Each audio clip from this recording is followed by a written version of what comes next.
Berto Elmore. Yes, How you doing, sir? big time nigga lawyer. All Uh, right, so right now we are not streaming live yet. All right, I know we Please not. don't, but please don't say that when we stream live. so y'all get comfortable and let me see. Hold Shorty, we good, bro. We got history. We ready. We ready when you say go, man. on. Me and Bert ain't new to All right, this. so He just gotta let me watch. take He gotta watch his N words. That's all. He know that. right. Mm-hmm. So let me zoom in on you a little bit, Bert. Okay. Try to match Gary a little bit. Gary, can you move your camera up a little Yeah, so we I'm can setting it see up right things? now. Yeah. I was All right, now already. you are perfect. Okay, good. All right, so what I'm gonna do right now is I'm Already gonna have shut it. up. And Gary, you already know what our objective today is. We're trying to get y'all established, and we'll see what's up. All right, you're frozen. No, I'm not. I shouldn't be. I just put that out.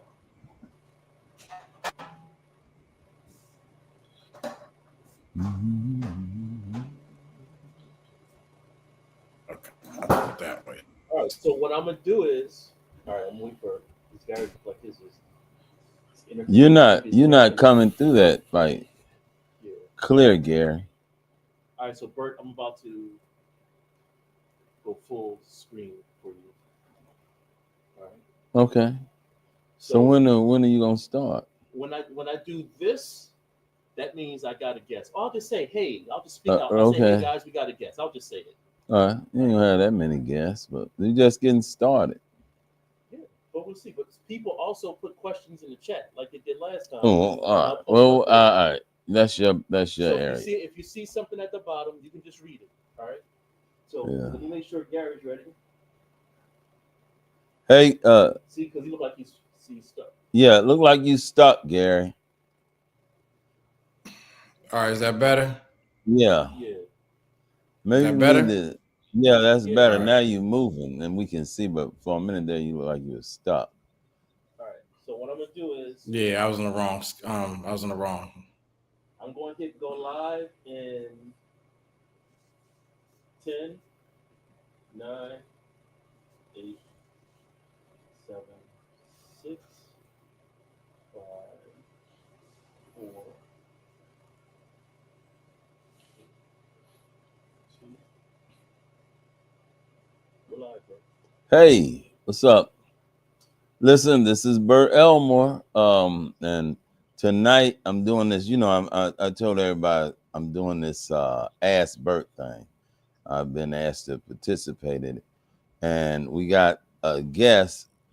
Gary Bailey is also going to be helping out tonight with any question. Gary is a civil lawyer. Everybody knows I'm a criminal lawyer, but Gary, he does the when you fall down the steps, somebody left some on the floor in the store, and when you get in a car accident, and all of those type things, including when the racist police officers stop you, grab you out the car, beat the hell out you. Gary does those type of suits. That's his thing, and you've been doing it for how long? You been practicing, Gary? Hello, Gary. Bro, you went out. Yes. Can you hear me? I'm here. I Can you can hear hear you me? now. How I just said, how long you been practicing civil law? Since 2011. Technically, a year or two before that, when I was in law school, but officially 2011 is when Oh, I okay. started, and that's all I've been doing ever since. Well, you ain't no new jack. So No, absolutely not. y'all, this evening, y'all have this. I don't have on a tie. I think I'm old school. I'm supposed to have on a tie and a jacket, but I've been having a long day today. I just got off the phone with somebody. The police want to talk to somebody, and I got to step in and stop that. And it's just been a long day. This is what we do. Criminal defense, but. Well, I'm waiting on somebody to ask any questions, but while we're waiting on that, I got a couple of things to say about everybody seems to be getting stopped by the police. They keep asking. I get a lot of questions on the phone. I just got stopped. I just got pulled over by the police. Nowadays, they even send me video of them being stopped, real time videos. They showing me the cop and all this. So when you get stopped by the police, my main thing is get the phone out. You got somebody else in the car. Get that phone out. Ask the police to put on that video, because the videos are becoming more and more important in terms of criminal law. And matter of fact, videos, there's too many cameras right now, I think. They have a program called where when there's and I didn't know this till the other day. I've been practicing law a long time. They keep things under the rug. And business owners, if you have a shooting or something at your business, what the police do and what the city does is almost make that business owner put in cameras so they can look inside the business all day and all night. And I just think that's overreaching. I don't have a problem with the owner having a camera, but now you're going to have the camera in everything in the store, everything in your restaurant, everything. The police are just looking at it, and then no privacy. So I just Bert was like interesting. Bert, what's interesting? A lot of that got signed into, ordinance and law during the COVID shutdown, where they were passing out stuff to the business owners and homeowners to allow local law enforcement to log into your Ring or Cove or, Google, whatever you Comcast stuff, so that they can log in and do that. So well, they're doing it better. People that just snuck right by them and they didn't know. They got it all sophisticated now. They just about, it's like on the movies, Eagle Eye. There was a movie about Eagle Eye where they could watch you and do everything. Yeah, I think it's an invasion of privacy, but it's the life we live in right now. Yeah. So I think well, I'm gonna let you go ahead and say something about some concerns you have in terms of civil lawsuits and what's going on. Yeah, so I wanted also to step into what you were saying about the car stopping at counters, because again, most of the calls I get are after it's completely went left.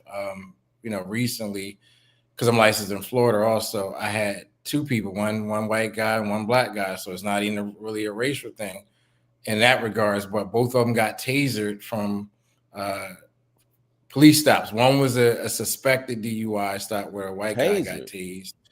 He got lit up. I'm like, cop lit him up. And then the second one was where a black younger guy, a gas station owner called the cops on him. And this is Florida, so it was the sheriff. And he made it in the store, I believe, right? Because I can't say this as a complete fact, but I believe made an inaccurate statement about whether or not the young man that got tased was trying to steal something or start a fight. But nevertheless, the police responded and they told him to leave the premises or they were going to arrest him for trespassing. And while he was leaving, he was going back and forth with the officer who also called for backup. But while he was leaving, he called 911 and said, well, I want to make a report because this, store owner assaulted me. And in the midst of all that, the officer who responded then got, a call on, his dispatch. And while the guy was trying to leave in his car, even though he was going back and forth and yelling, they tased him when he got in the car. Now, I bring both of those stories up because, and I'm interested to get your opinion too, because again, I'm seeing the aftermath of when they get tased or beat up or something else. I stand for the proposition that if you can, because I don't judge any man or woman for standing their ground or standing up for what's happening if they believe it's wrong. But I do say, if you can, don't engage hostile police officers, because you will get beat up or you will get tased or worse, choked out or shot.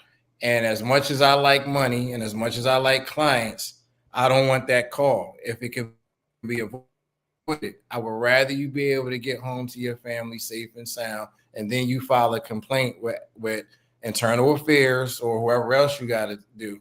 But it's getting crazy enough out there that I do want to caution people when they're being pulled over by the police or they're being stopped and questioned to really read the room.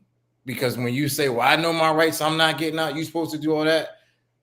You're going to take the loss in that situation. Now you can call me and I'm gonna still help you balance that out. But from a human standpoint and where we're at with the administration that's in place and the rhetoric and MAGA and some of these other things, the pool right now is real electrified and dirty. And you just if you can read the room and don't unnecessarily engage a hostile, because that's what they are. They're a hostile enemy, and if you engage them, you're going to get the worst of that, and then you're going to need somebody like me or Bert to dig all of that out when it could just be here, license and registration, take your ticket, keep it going. Or if you're minding your business and they're investigating something and they're like, "Sir, what's your name?" "My name is Gary Bailey." "You got ID?" "Yes, officer." "Here you go." "All right, can I go about my business?"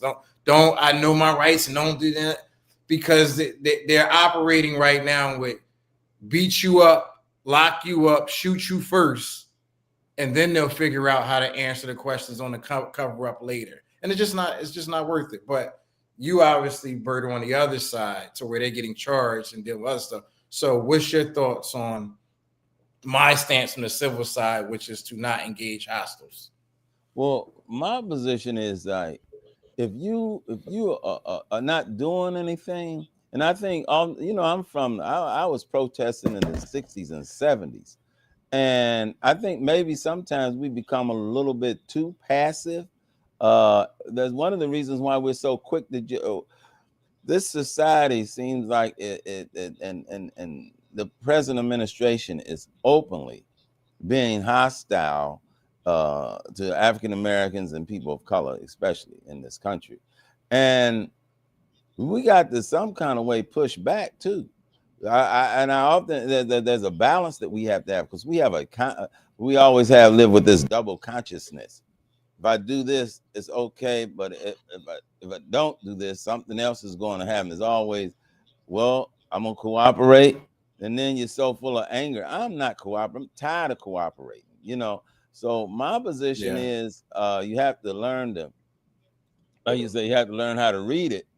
But to me, I think what we really need to do is get some of these young people in our community to start saying something in an organized way. We're tired of getting pulled over and having our heads slammed up against the engine. I mean, that's not what's supposed to be going on. So on one hand, we know that they're going. We live in a society where it has been historically okay. You say something smart to white folks, and you get beat up, and they charge you with aggravated assault against them. And it's really traditionally we going on with police officers. Well, damn, Rodney. I don't know that didn't they charge Rodney King with some charges when everybody in the world saw him get beat up? And they charged him. They charged him with evading, resisting arrest. I don't know. Talking, obviously the speeding and all that stuff. And they beat the hell out of and see, and that's the thing, right? So that's why I start off with saying I'm not going to fault any man or woman for standing up as a man or woman. That I'm not placing judgment on that. That's why I'm saying, if at all possible, try to read the room. Listen, I don't know who will see this or where it goes, so I say it knowing what it could cost. But I say a lot of times treat the hostile officer like the robber with a gun. We know how we would act towards the guy that catches us on the street, give it up with the gun and the mask. I treat a lot of police officers with the same contempt, which is, I'm gonna get home to my family and figure out the next step. And I know that goes against as you said, with our instinct, is like, well, this is not right. I know my rights and I want to do something.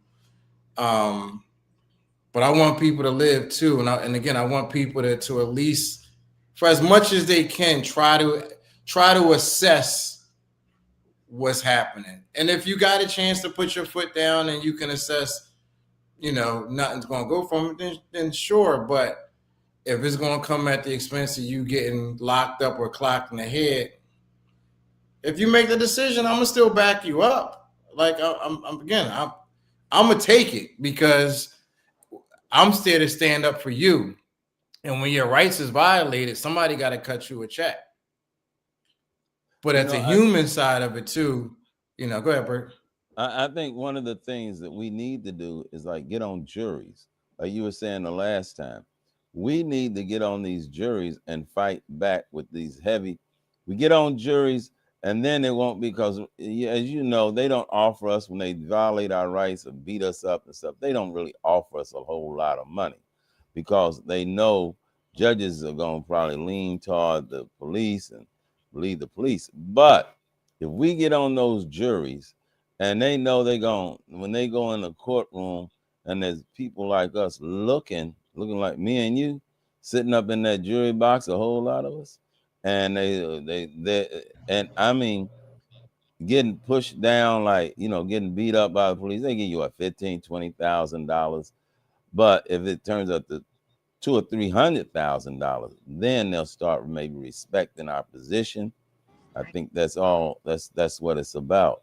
Now who is this? Definitely slow their roll. Yeah.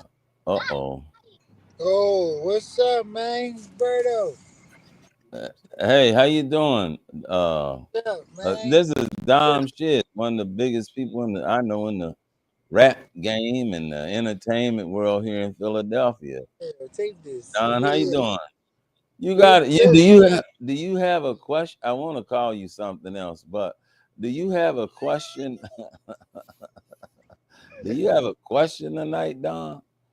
Yeah, man. My question is, what do we do if we got things we're not supposed to have in the car and we get pulled over by the cops? Oh, well, first thing I would do is I would put I would put whatever you don't want them to see either in the glove box or the armrest. Those are the best things that you can do, because most of the times when cops look inside, if you put something you don't want them to see underneath the seat, they'll say, "Oh, I saw it." But you can't look through no armrest and you can't look through no glove box. So those are the safest places, the things that, and see, in this state, the Constitution was written here. They really take it, well, some people still take it serious. The rights of individuals. And we have some of the best laws in the country right now about searching a vehicle.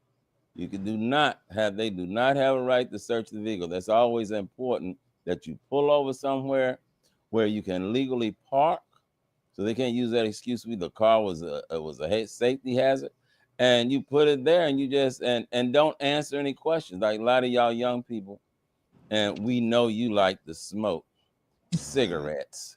What you need to do though is, like, when they pull you over, you don't say, "Well, there's a little bit of weed in the." No, you don't say nothing about that. You never at all say anything about. You tell them, "I'm not going to answer that question. I don't have to, and I'm not." And put your foot down. And they want to keep asking you, say, "Get a supervisor out here and turn your body camera on." That's what I would do. So Don, Bert, and I are yin and yang. We operate at different extremes. So I agree with everything he said, other than I would say be a little bit more diplomatic, but never admit anything. The cops in most of the situations are not your friends. So don't tell them or confirm anything. Don't give them extra information, and never. I'm gonna stop saying it. Never consent to a search. Well, we gonna get a dog, no problem. Go get the dog. Well, we gonna get, no problem. I'll wait for a warrant. Never consent, even if you have nothing in the car. never consent to a search. That's right. Never. Because you don't know, somebody else might have been in there and left, Exactly. drop some pills or some Xannies. They might plant No, something. It's not, often, but they may plant something or say they found something or whatever. So never consent to a search. But the reason I say be diplomatic a little bit, because if you're riding dirty, you want to get a traffic ticket and keep going. Right. You don't want it to turn into something else to where now they got a right to check your car. Now, you locked up. And again, you'll get Bert, and Bert will get the evidence thrown out, but you got to go through all the nonsense where you could just, license and registration. Yeah, I don't have nothing. I don't know what you smell. Sure, it's a ticket. Okay, when I got to show up, fine. And you keep it moving because you don't want them pulling you out that car and checking it because at that point anything can go left based on what they say. That's and correct. we know what they say. We know what they say. Seldom is the way it went down. Oh yeah, seldom. That's right. You can even be in court and the police officer testify to something he knows on the video. He'll get in there and say, well, no, this is what happened. This is what happened. I said, my main thing is, do you have your body camera on? Because they will go in the courtroom and say something and knowing that the body camera is going to contradict them. And sometimes the police, the judges and the police openly know that this is not true, but the judges sometimes will turn the other way. Yeah, well, I don't really see that. What are you talking about? The man searching. So Don, you just when you got something in that car, the best that you won't have privacy on, you don't want the police to look at, put it in the glove box, and if it's one of them old kind, you lock it. Yeah. Go in there, But now I'm glad they got video cameras now. I'm really glad of that. They get a lot of that. It helps out a lot. Did we answer your question, because Mr. Showtime? Cameras, they can say any other thing, but with them, you could fight and say why your body cam wasn't on, and that could be an automatic. Well, if they supposed to turn, and I'm gonna do something about that. I'm gonna talk about. They have all the police procedures in the city of Philadelphia by the police department. They're all online. It tells you when they supposed to cut their body cameras on, so how they supposed to conduct the search, how they supposed to get a warrant, how they supposed to enter your house. If they don't have a warrant, they can't do things. All of their procedures are online. It's called Philadelphia. What is it? Philadelphia Police Directives. And you can just go online, type that in on Google, and all of their rules and regulations about how to stop you, what they do. Like it tells you everything. Like if you're a young African American, I think they almost say it. If they stop somebody and they got over $1,000, they and as according to them and their rules, we can take that money. What the world? Why? But if you know all this, you know how to operate in the city. If you're running around, I would suggest to everybody go to Philadelphia Directives. Oh, he put it up there, and y'all can go there and you can get these directives, and you can read everything. It's about what you do with DUIs and all how they operate. All their rules and regulations and then they're not supposed to go in your underwear. But Bert, make sure they get the second part, which is don't study that and then yell that back at the cop. Oh yeah. Keep that in your pocket. Yeah. Keep that in your pocket so that you can walk them down, knowing what the rules are. Let them go ahead and break them, so that when you call me a Bert, now we got 7 steps that they did wrong. That you walk them down, as opposed to, I know my rights. You're not allowed to do this, because they're always going to spin it to something else. So the minute you go back and forth with them, understand this: they can always hit you with resisting arrest or disorderly conduct, and you're gonna have to spend money on a lawyer or time in jail to fight the 2 dumbest charges probably on the penal system: disorderly conduct or resisting arrest. So don't walk into that trap. Gary, let me ask you a question. Absolutely. What now you do the civil side of things. Yes. when somebody, let's say when somebody gets arrested, right? Right. And they end up putting them in the handcuffs and taking them to the police station, and then just let them go. Say, oh well, we got the wrong person. Uh, that they could get sued for that, right? Absolutely. False So arrest is absolutely a violation of your civil rights. So the hurdle is we have to show that they did not have probable cause to effectuate the arrest. It is a high hurdle, but when they mess up, they can't use the immunity as a shield. when So, you when it's a you case by case basis, and you generally know when they messed up. As a so give you an example. You know this, Bert. They may have probable cause to pull somebody over for a motor vehicle violation, right? Bust a headlight, you didn't stop, you didn't put your turn signal on. Like they can pull you over. But at the Registration, point to where stuff like they didn't that. give you the ticket or something, and just because you got smart, they lock you up. That's not a lawful arrest. Not all. I mean, again, if they can somehow hit you with disorderly conduct or failure to identify yourself, something like that, yeah, that's a little bit tougher. But that's usually not the cases I see. I usually see cases to where it's a regular motor vehicle.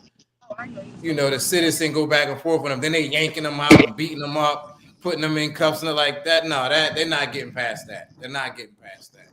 So okay, yeah, we can sit. They So don't yeah, take that. and mind you, that's why I say if you comply and they got it out for you, they still may lock you up. Let me be frank, don't take an ass whooping on top of it. Because if they Right. lock you up, the minute you go to court, the minute you go to the jail, now the cash register is ringing. I can get you money if they never put their hands on you just because they took you to the district and got you locked up. And if you go for the roundhouse and you're there for a day, that's more money. So there's no need to get the beat down on top of it, because that beat down ain't somehow worth six figures and the arrest is worth $5. Like, it's not that big of a stretch. It's all worth depending on who that jury is, like you said. well, yeah, and I just seen something.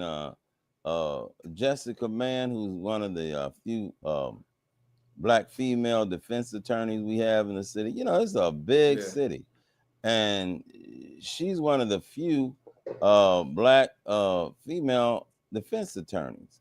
And she says, "Can the people see this short?" Yeah, it's on the What screen. she Yeah, said? we see it. Oh, okay. Well, I agree with that. It's I don't. I guess I just I'm trying to give information out here. No, I think everybody knows you're not gonna win too much on the street, but at least have information in your head about the rules and regulations that the police are supposed to do. Read it. It's a good read if you're really interested in the law and what your rights are. I'm just saying you can put it out there. You can read the rules and regulations and about what police are supposed to do and what they're not supposed to do. And then it also maybe help you resolve in your head, well, they doing something illegal. I'm just gonna sit and you might even be able to trick them to do something wrong if you know the That's what rules and I'm right. regulations. That's what I'm saying. Mm-hmm. That's exact. Listen, Bert, I don't know about you.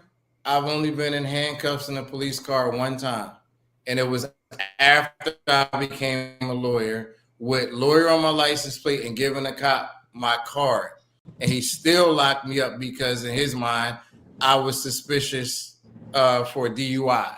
That's And crazy. when I Yeah. ended up blowing, I blew it a 0 point nothing. But I sued Mm-hmm. him, and I Oh, just I just filed with it because I'm like, okay, we're gonna see how far you're gonna go with this. And they did everything they needed to do, and they got sued for it. State trooper over New Jersey. So if I can't avoid getting arrested and profiled and have my rights violated, how much less did a non-lawyer who don't know the law is going to be? That's how it's going to be. So yeah. don't waste time.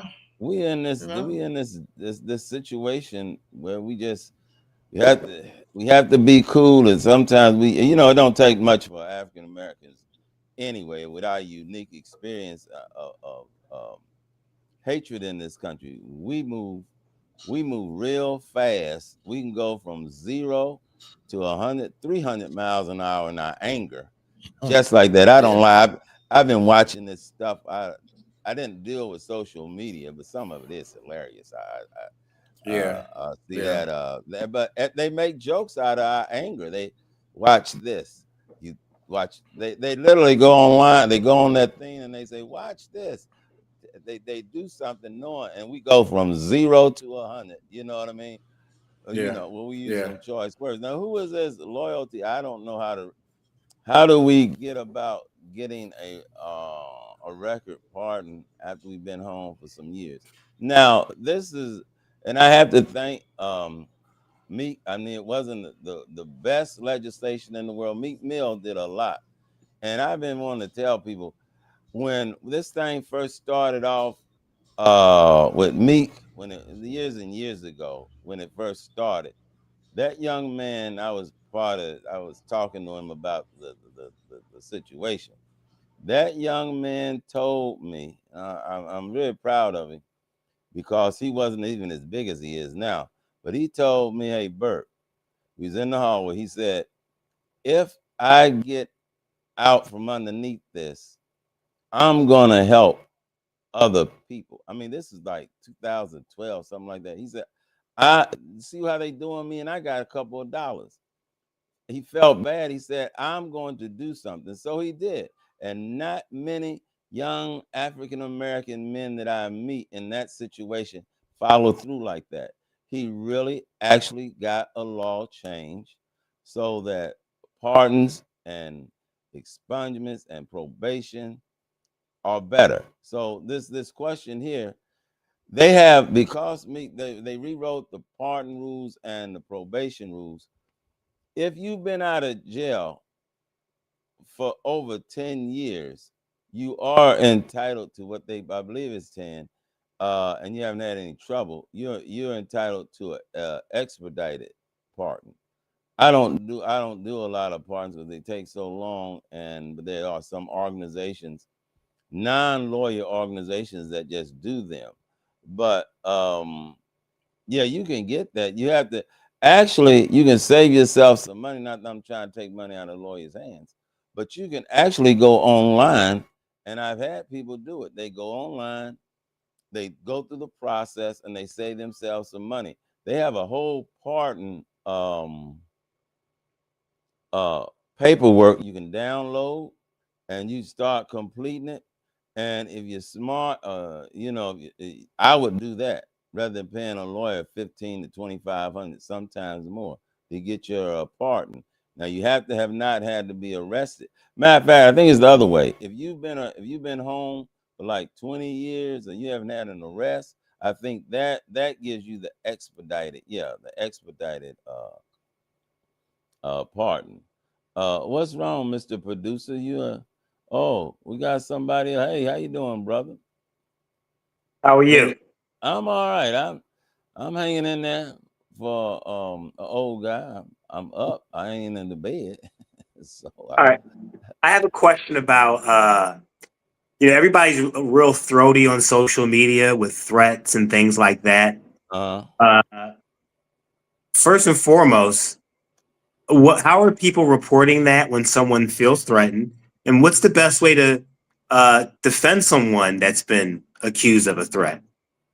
well, in terms of a threat, if it can be verified, and this is a new area of law. Law is real old, and they slow about catching up. From what I understand is that if you go with the threat coming to somebody, if they can go downtown and show them all of the documentation that how they I would say I'm old. They just take the video, show it, like keep it on the thing, you know what I mean, and take it down to the DA's office. They have a unit down there that they deal with that, and plus um they have to get a warrant. They can get a warrant and go after the person.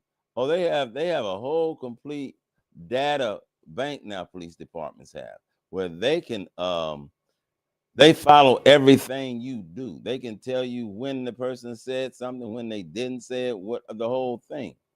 And so in terms of somebody, if somebody's bothering you, it's not hard. Somebody's bothering you. Mr. Producer, are you messing up or what? Messing up or what? No, I gotta get my Wi-Fi. Is that going? Do you Listen, I might be getting tapped. I might. You know they don't want me passing this stuff in the room. It's a conspiracy. You can't hear.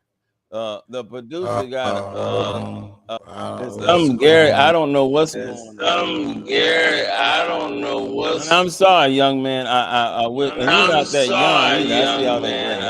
I see all that gray hair. But can you hear me? No, now it's gone. Now we can hear everybody. I heard you call me young man. I heard that. Yeah, and then I changed my mind. I said, "You ain't young. You got that gray in your hair. You're what the young people call an OG or whatever." But anyway, oh yeah, I'm an OG. Absolutely. But I tell you this: everything that is documented, if they do violate the law, they know how to pull up. People think that when they send those text messages that they're deleted. Oh no, they're not. No, they're there forever. You know what I mean? They can go back 25 years in this stuff, and I understand pull it up. So I would just say don't do nothing wrong and don't threaten nobody online. And you don't want nobody to see it, don't say it. That's the best thing to do. Keep your ass out of trouble. Because if you go out there and start talking dirty to somebody, and I tell my clients all the time, well, why did you, well, we deleted it, well, it's not deleted, You sure did not. They're going to go get a warrant. The same thing. And they have a relationship with these, what do they call Instagram, Facebook, and all of those influencers. They got all of their stuff. People need to understand we're really in a what they call their spy age. What they call 1984 type thing. It's here. I've worked in e-discovery over the years, so I always tell my friends, threats are temporary, but metadata is forever. That's right. We'll find it. So they'll find it. Oh, if there's somebody that you have to be like a really tech person, a highly developed tech person. And they hide stuff without destroying it. If they can find it. Even like the iCloud and all that cloud stuff. Yeah, they can find it. So if you know somebody out there trying, but now, Bert, go ahead. But with AI, it's even easier now with AI. Yeah. So whereas you had to be tech savvy 10 years ago, now you and I, we get somebody's stuff, we can go on AI and AI can extract it all. So it's not expensive or hard anymore to do it. All right, I see Jessica. Instagram will provide your deleted messages, and it will show that you deleted it. Yeah, I'll tell you an old trick they used to do in the lawyers used to do in the e-discovery days. When they didn't want us to find an email, they would compose an email. They would just start one and just continue to add to it. But they would never delete it, and they would never save it. They would literally just come back into that same email and revisit it and type their information. But they thought that they were skirting that. But again, we record every keystroke. If we know that's what you're doing, you can find a forensic professional to even find out that kind of activity. Right. I see. Are you a high-tech person? Well, I just worked in e-discovery in Philly and across the country since the late 90s, early 2000s. So I collected the emails in the Penn State case, that Jerry Sandusky case. Oh, did you? Nasty business.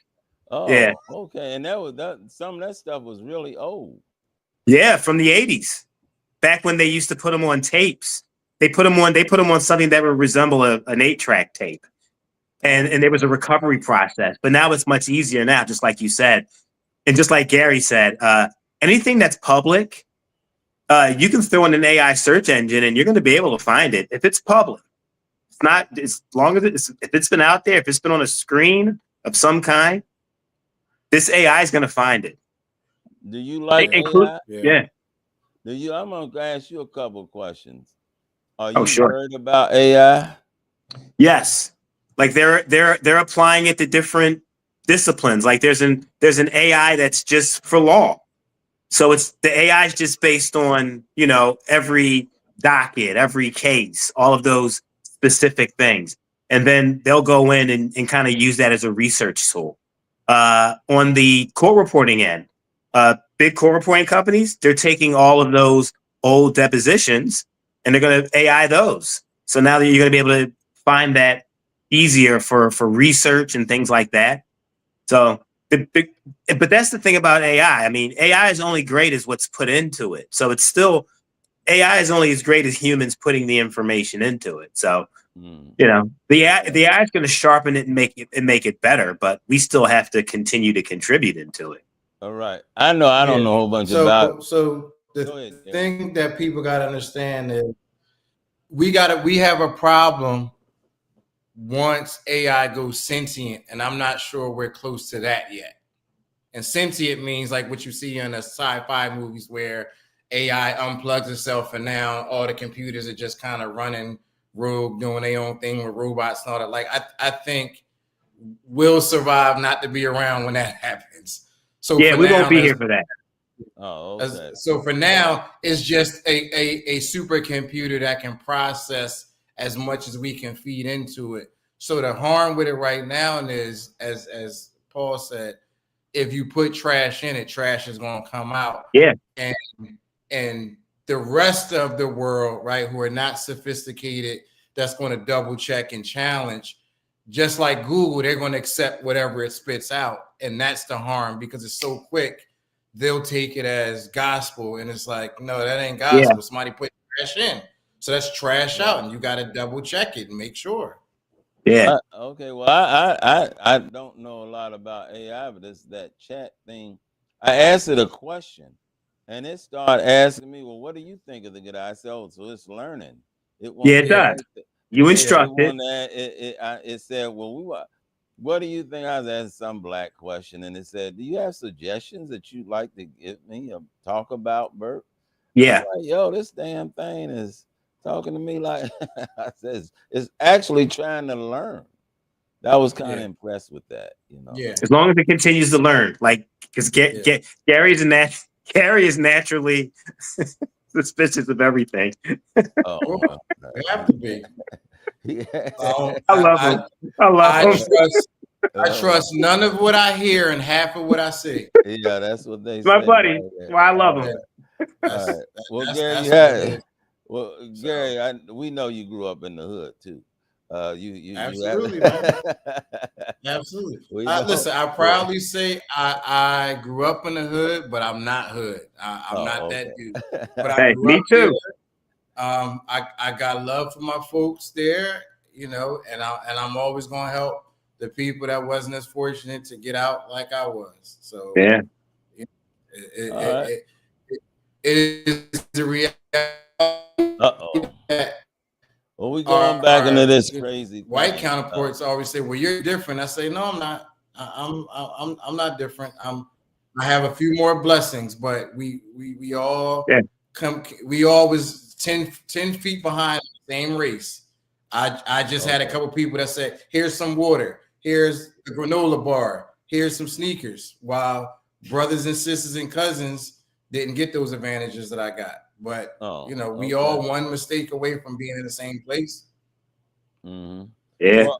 Well, let me ask you, young man. You I keep calling you young. You're not that young.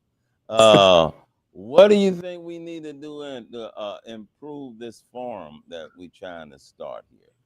Is there any suggestions you have? Pitch it on all social media platforms. Definitely get a TikTok. That's just very powerful these days. Get an Instagram. I'm scared of TikTok.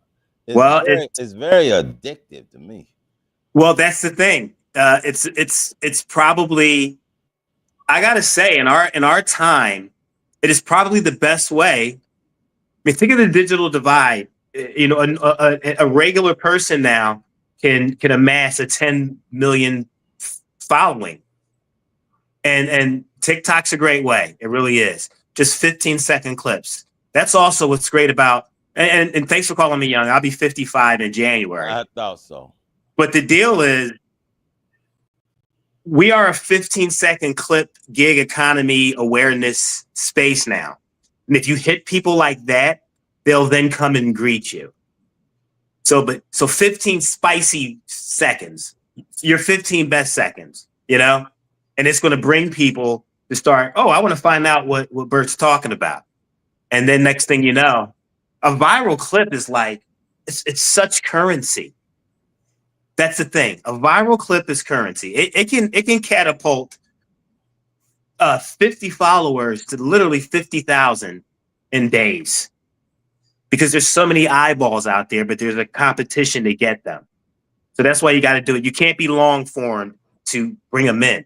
You can be long form once you bring them in and then get your message in, but you got to be short form. And I'm in sales. Maybe that's why I speak that way, because I'm in sales. So what attracted me to podcasts, to things like this, first word of mouth. Gary got me here, obviously, but also just that social media machine is here.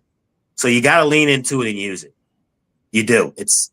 Especially, listen, Facebook too. Facebook still has some viability to a certain audience, and just 15-second clips to Facebook, especially with my mom. Oh, listen, there's a whole group there. There's a whole age group there that if you grab them, they will come to you, because they're just sitting there waiting for something.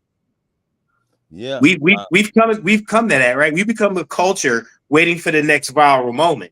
Like I used to wait for who shot JR or something on TV. Right.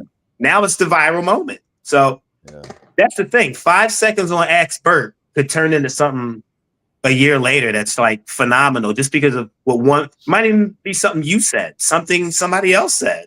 And next thing you know, boom, you got guests, you got visibility, you got exposure. Well, I appreciate that, because I've been fighting this social, and then the young people around me beat me up because I'm a protester. I'm from the 60s, and they made fun of me. I said, hey, let's get together. We got to go pass out these flyers at the train station. And they just literally just beat me up. Oh, where are you at? Don't nobody pass out flyers no more, But no, you have to think, you have a wealth of experience and wealth of stories that's another thing. We're another generation in. They haven't heard any of your wisdom, your knowledge, and what you can offer. And you have a style. So you got to get on there. You just have to. Oh, well, you got me to run my mouth for 15 minutes. So I appreciate you and your kind words. I'll send you some money later, brother. Oh, no, that's okay. But I'm here because Gary is one of my best friends in the world. Well, he has a lot of resources. I see that, but I need help. That everybody say, well, Bert, you need to be on. I said, well, if I have to go on this to get the information out, that's what I'm going to do. Because I do have a lot of, most of the people that I protested with and stuff are, now deceased. So I tell them, people ask me, well, how do you know that happened? I said, because I was there. That's why I know what went down. You know what I mean? Yeah, you're a content creator, Bert. You just don't know it yet. So please don't mention content, because this producer over here, all he talks about, you gotta have content. I'm like, well, you got a smart producer. Get someone that's social media savvy, and you could be platformed by tomorrow at this time in all the places you need to be. And you literally just it's a train. You got to send your train by every 15 minutes. Just throw something by so people can see, even put it on a loop. And you'll drive an audience. Well, I just want my people to understand the revolution and what we got to do to survive and do things. And if I got knowledge that can help, I want to help. That's all I can. Yeah. Who is this up here on this? Somebody, Gary. We got another guest. It's this thing up here he's pointing to. Yeah, I know, but the producer, they might have fell off because he tried to put them back in. Oops. All right, well, listen, I got to go. All right, Steve in the mix. Thank you so much. Thank you, all right, brother. I look forward to talking to you. And actually, please share my information with Bert. If you ever want to talk, just shoot me a call, okay? All right, appreciate you. Have a nice night. Take care, Gary. Brother. You too, brother. Now, who is this? Are you speaking to me? Who is that? Hello? I'm sorry, I don't know how I to can't hear host. you, Mr. Bert. You can't hear me? He said he can't hear me, Mr. Producer. Can you hear me now? Hello? I think you might have muted yourself. Who, me? Well, the producer got to get this thing together. You know. Can you hear me, young? I heard it was sound like a young brother. He can? I can't hear him.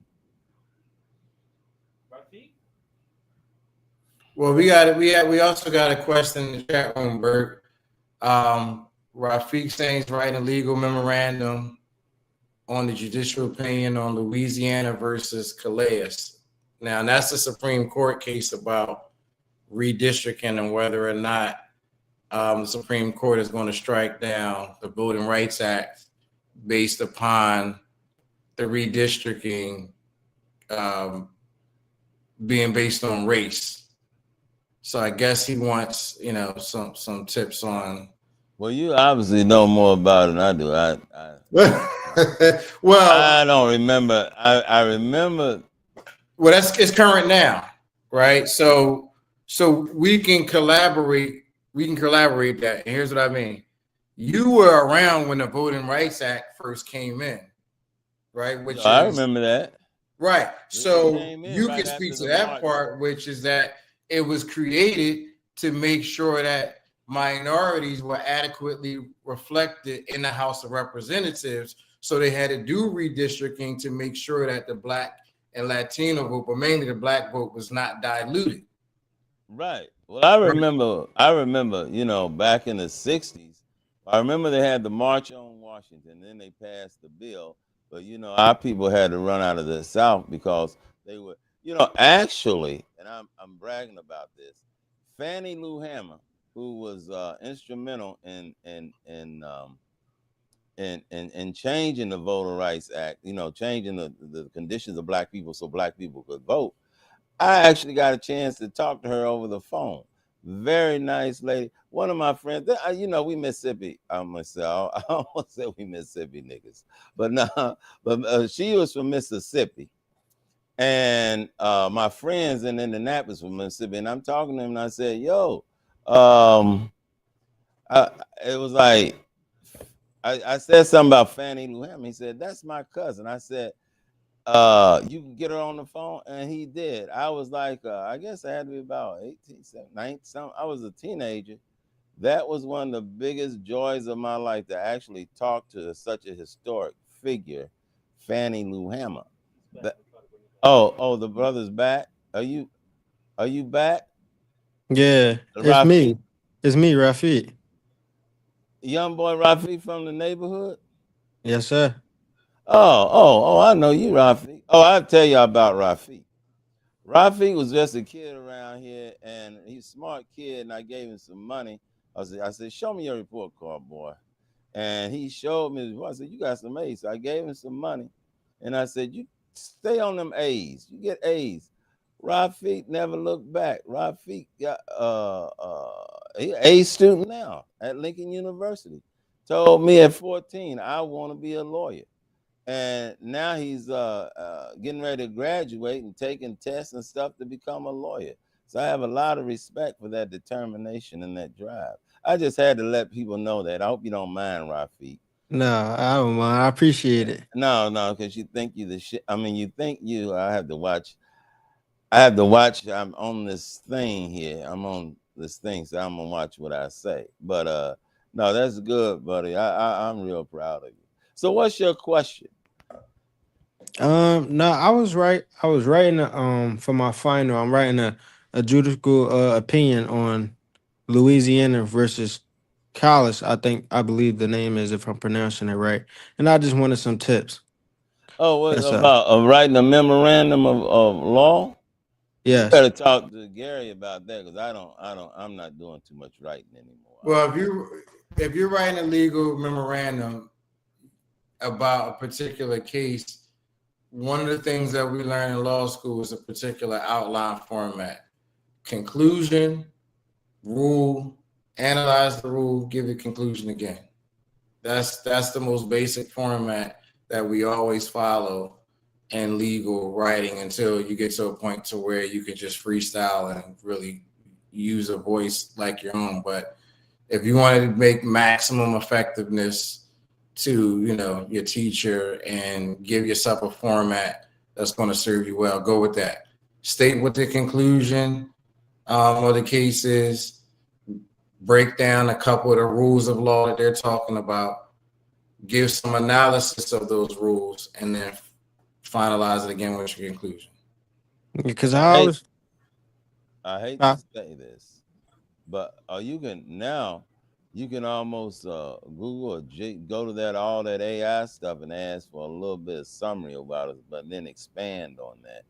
But the hard work, the work, you're not there yet, but they have like it's a basic thing.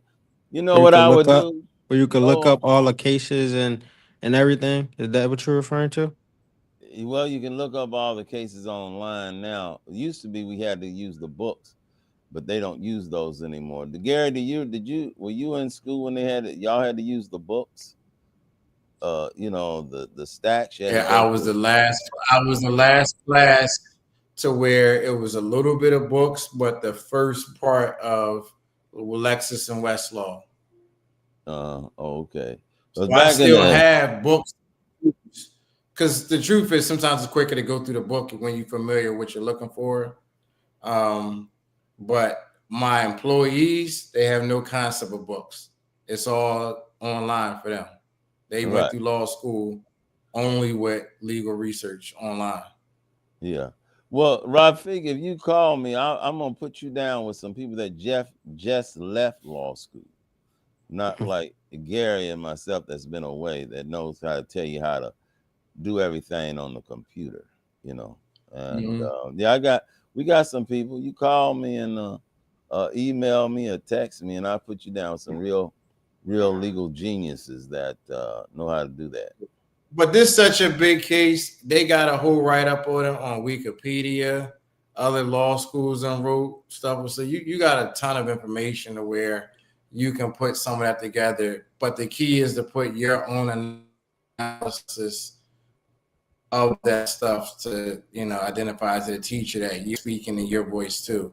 So understand what they're saying in terms of what the law that they're addressing, but part of legal writing is putting your analysis and how you see it, and whether you agree or disagree, it doesn't matter. You just can't. You just got to back it up based on the facts. You can't pull out opinions that's not supported by what's in the court's opinion or factual stuff that the news has recorded. So just make sure whatever opinion you're giving is supported by the facts. Because Bert can tell you this: you can put the same case in front of 6 judges, and they're not all going to have the same opinion. But their opinion has to be based upon the facts that is out there. They can't be pulling out extra stuff that's not there. I like what you said. And hey, Rafi, Yes. I would like for you to come on the show with me one time and we talk about law and what your experience has been trying. How did you manage to get keep your grades at A average? And I'm particular about being a I can answer lawyer that and why question you right have now. that. Well, let me ask you this: why I got you on the I had to really turn, I really had to watch myself. I was gonna say, and I was gonna say, Rafiq, now that we got your black ass on the thing, why can't you why y'all have to Nah, forgive me. Forgive me. But anyway, Rafiq, I with want a you to good tell on me, that. yeah, we can ready to go. But why did you want to be a lawyer?